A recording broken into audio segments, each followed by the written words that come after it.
নানাবিধ আইনগত জটিলতার কারণে আমরা এটা তখন কন্টিনিউ করতে পারিনি।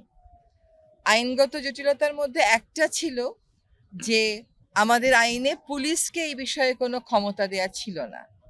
সেটা আমরা এখন অ্যাড্রেস করতে সক্ষম হয়েছি এবং পুলিশ যেভাবে করে তার ডিজিটাল ডিভাইসের মাধ্যমে গাড়ির অন্যান্য আইন ভাঙলে শাস্তি আরোপ করে, ঠিক সেইভাবে শব্দ দূষণের ক্ষেত্রেও শাস্তিটা আরোপ করতে পারবে। শব্দ দূষণের কারণ আমরা সবাই, শুধু সরকার কেন শব্দ দূষণ করতে পারলো না এই প্রশ্নটা না করে আমরা যার যার জায়গা থেকে যে শব্দ দূষণ করি সেটার ব্যাপারে আমরা সচেতন থাকি। আমরা প্রত্যেকের আপাতত যদি আমরা শুধু হর্নের উপরই মনোনিবেশ করি, আমি পৃথিবীতে আর কোনো দেশ এরকম দেখিনি এই পরিমাণ হর্ন বাজে, কারণে অকারণে। এটা একটা অভ্যাস। সো প্রথম একটা অনুরোধ থাকবে সকলের প্রতি, অভ্যাসটা পরিবর্তন করতে হবে। অভ্যাস পরিবর্তন করুন এবং অভ্যাসের ক্ষেত্রে একটা যুক্তি দেয়া হয় যে এইখানে একই রাস্তায় গাড়ি চলে, ট্রাক চলে, বাস চলে, রিক্সা চলে, সিএনজি চলে, মাঝে মধ্যে ঠেলা গাড়িও চলে, মাঝে মধ্যে ঘোড়ার গাড়িও চলে। মানুষজন নিয়ম না মেনে রাস্তা পার হয়, তখন হর্ন দিয়ে সতর্ক করতে হয়। এগুলো খোঁড়া যুক্তি। অনেক দিন আগে একটা বিজ্ঞাপন দেখেছিলাম যে আমি এইটা দেই বলে ইনকাম ট্যাক্স দেব না, আমার এই কারণে ইনকাম ট্যাক্স দেব না। শেষ কথা ছিল যত যুক্তি তুমি দাঁড় করাও না কেন, ইনকাম ট্যাক্স তোমাকে দিতেই হবে। তো শব্দ দূষণের ক্ষেত্রে আমাদের একই কথা থাকবে যে হর্ন আমাদের বন্ধ করতেই হবে।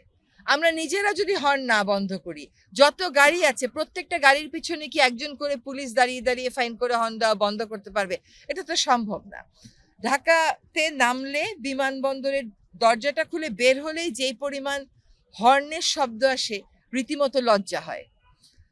আমি সিভিল এভিয়েশন কর্তৃপক্ষকে বলবো যে আপনারা নিজেরা একটু দায়িত্ব নেবেন।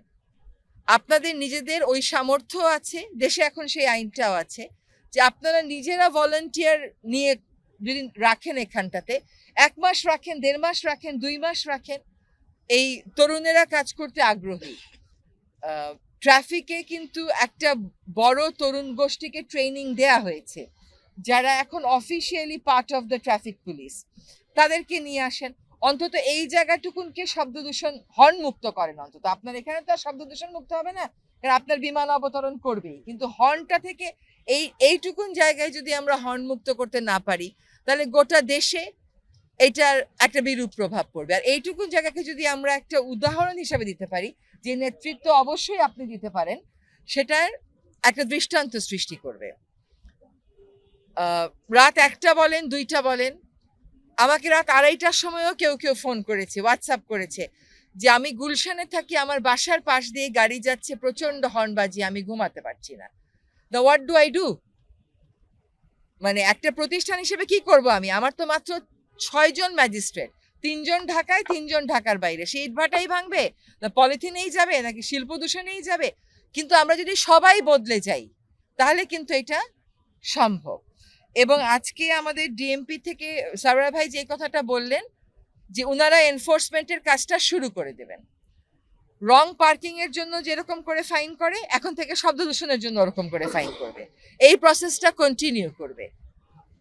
আমরা অনেকে আছি হর্ন না বাজিয়ে ঢাকা শহরে গাড়ি চালাই। আপনারা যখন আজকে ফিরে যাবেন এখান থেকে, আপনাদের প্রতি একটা অনুরোধ, উঠেই ড্রাইভারকে বলবেন আপনি হর্ন বাজাবেন না। তখন তার প্রথম কথা হলো হর্ন না বাজায় গাড়ি চালানো সম্ভব না। তাকে বুঝাবেন যে সম্ভব। হর্ন বাজালে কি হয়? হর্ন বাজালে যে ড্রাইভারদেরই সবচেয়ে বড় ক্ষতি হয়। 65% ড্রাইভার যে ঢাকা শহরে কানে কম শোনে, এটা বুঝাবেন। একটা বাচ্চা যে রিক্সা করে মায়ের সাথে স্কুলে যায়, হর্নের আওয়াজটা তার কানের মধ্যে কিরকম একটা অস্বস্তি সৃষ্টি করে, এইটা এককভাবে কারোর উপর দায়িত্ব দেওয়া যাবে না, এটা জাতিগতভাবে একটা দায়িত্ব নিতে হবে। তো আমি আশা করি আজকে আমাদের পুলিশ বাহিনীর সহায়তায় যে কাজটা আমরা শুরু করলাম, আমি জানি যে আমাদের সারওয়ার ভাইকে পুলিশের মধ্যে বলা হয় যে he is a change maker, এবং আমি ওনাকে বলছি যে আমাকে বলেন আমি কি করতে পারি, what is it that I can do. উনি নিজের থেকে এসে আমাদের ডিজি মহোদয়ের সাথে বসেছেন, একটা কর্মপরিকল্পনা করেছেন যে আমরা এইখানে, তারপরে গুলশান বনানী বাড়িধারাতে, তারপরে ক্রমান্বয়ে একটা একটা করে নীরব এলাকা কভার করব। ওনার প্রতি অনুরোধ থাকবে, আমি জানি সামনে নির্বাচন, আপনাদের অনেক ব্যস্ততা, কিন্তু এই হর্নের দূষণ থেকে, এটার যে যন্ত্রণা, এটা থেকে মানুষকে বাঁচাতে হবে। এরপরে যদি হর্নটা আমরা বন্ধ করতে পারি, অন্য বিষয়গুলো কিন্তু, কারো বাসার পাশে কনস্ট্রাকশন হলে সে আমাকে ফোন করতে পারে, কিন্তু শত শত গাড়ি, হাজার হাজার গাড়ি, লক্ষ লক্ষ গাড়ি যদি হর্ন বাজাতে থাকে, সেটা আসলে is a tough job unless সচেতনতা বাড়ে এবং একই সাথে এনফোর্সমেন্ট বাড়ে। তো এইটা অনেকটা যদিও পয়েন্ট সোর্স, বাট ইমপ্লিকেশনটা হচ্ছে নন পয়েন্ট সোর্সের মতো। এত এত জায়গা থেকে এটা আসছে, এটাকে কন্ট্রোল করাটার জন্য পুলিশ যদি আমাদের সাথে কাজ করে একসাথে, এবং ওনারা যদি কন্টিনিউ করেন, ইনশাল্লাহ আমরা একটা সুফল দেখব। একটা প্রশ্ন আসতে পারে যে গত বছর তো শুরু করেছিলেন আপা, থেমে গেলেন কেন? এই প্রশ্নটা নিজেকেও করেন। Please ask yourself this question, যে আমি কেন তারপরেও হর্নটা বাজালাম? আমাকে তো বুঝিয়ে বলা হলো, তারপরেও কেন আমি হর্নটা বাজালাম? সো আমাদের এটা আপনাদের কাছে ব্যাখ্যা করা দরকার। আমাদের আসলে শব্দ দূষণ নিয়ন্ত্রণের জন্য একটা বড় প্রজেক্ট ছিল, সেই প্রজেক্ট অনেক দিন কাজ করেছে, কিন্তু তার কোনো ফল আমরা দেখিনি। ফলে ওই প্রজেক্টটা আমরা আটকে ওটাকে রিভাইজ করেছি। রিভিশন কিভাবে করলাম? আমরা বিআরটিএ কে কিছু টাকা দিয়ে দিয়েছি, বিআরটিএ ড্রাইভারদেরকে ট্রেনিং দেবে, কারণ ড্রাইভারদেরকে কেউ কোনোদিন বলেই নাই যে হর্ন বাজানো যাবে না, হর্ন বাজানো একটা খারাপ জিনিস। তারপরে কিছু কাজ আমরা করছি হচ্ছে এই ক্যাম্পেইন, এবং বাকিটা হচ্ছে এই এনফোর্সমেন্টে আমরা দিচ্ছি। So I hope once we are not there, Bangladesh police takes it as its responsibility. Legally they have been mandated.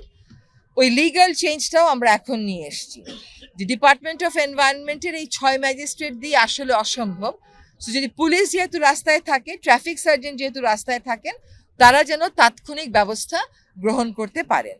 এটা একটু হয়তো গোটা দেশে ছড়িয়ে দিতে আমাদের সময় লাগবে, কারণ ডিভাইসটাকে ওইভাবে ইকুইপ করতে হবে। মানমাত্রা মাপবার যন্ত্রগুলো আমরা মাত্র 50টা দিতে পেরেছি, 50টা দিতে পেরেছি। এটা হয়তো আরো বেশি দিতে হবে, বাট আই এম হোপফুল যে উইথ এ কম্বাইন্ড এফোর্ট আমরা ইনশাল্লাহ এগিয়ে যেতে পারবো। লাস্ট কথাটা হচ্ছে যে যার যার জায়গা থেকে আমাদেরকে অভ্যাস পরিবর্তন করতে হবে।